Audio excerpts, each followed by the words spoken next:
साथियों, जय भीम, जय भारत, जय संविधान। साथियों, बाबा साहेब भीमराव अंबेडकर का गुजरात के वडोदरा से खास कनेक्शन है। इसकी पहली वजह कि वडोदरा के महाराजा सयाजीराव गायकवाड़ तृतीय से उनका जुड़ाव। उन्होंने बाबा साहब को विदेश में पढ़ने में मदद की थी। विदेश जाने से पहले उन्होंने महाराजा को लिखे पत्र में वचन दिया था कि शिक्षा प्राप्त करने के बाद वे यहाँ आकर काम करेंगे। ऐसा हुआ भी। बाबा साहब ने अमेरिका में कोलंबिया विश्वविद्यालय और लंदन में स्कूल ऑफ इकोनॉमिक्स विश्वविद्यालय में शिक्षा प्राप्त की। इसके बाद जब वे भारत आए तो उन्होंने सबसे पहले बड़ौदा में काम करने का फैसला किया। जब वो अमेरिका और यूरोप में 5 साल बाद जब बाबा साहब बड़ौदा पहुंचे तो उनके सामने सबसे बड़ा सवाल यही था कि वे कहाँ रहेंगे।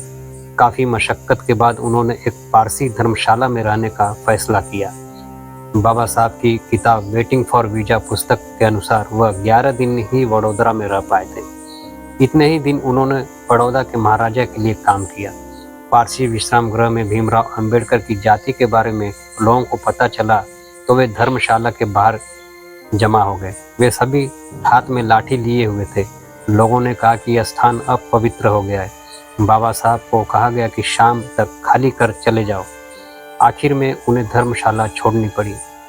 बाबा साहब अंबेडकर बड़ी मुसीबत में पड़ गए। उन्होंने बड़ौदा में ही एक सरकारी बंगला लेने की सोची, लेकिन उससे अछूत की समस्या खत्म नहीं हुई। बड़ौदा में उनके 2 मित्र थे, एक हिंदू और एक ईसाई।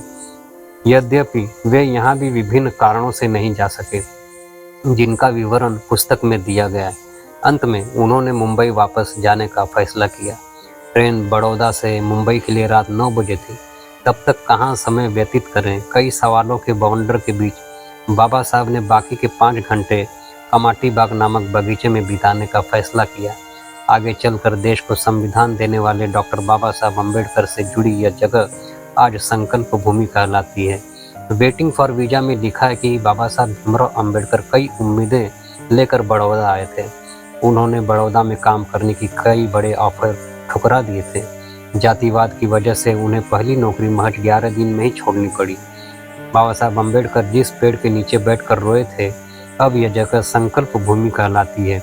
बरगद को वह पुरानी पेड़ तो नहीं है, लेकिन उसी पेड़ की टहनी से नया पेड़ उसी स्थान पर लगाया गया है।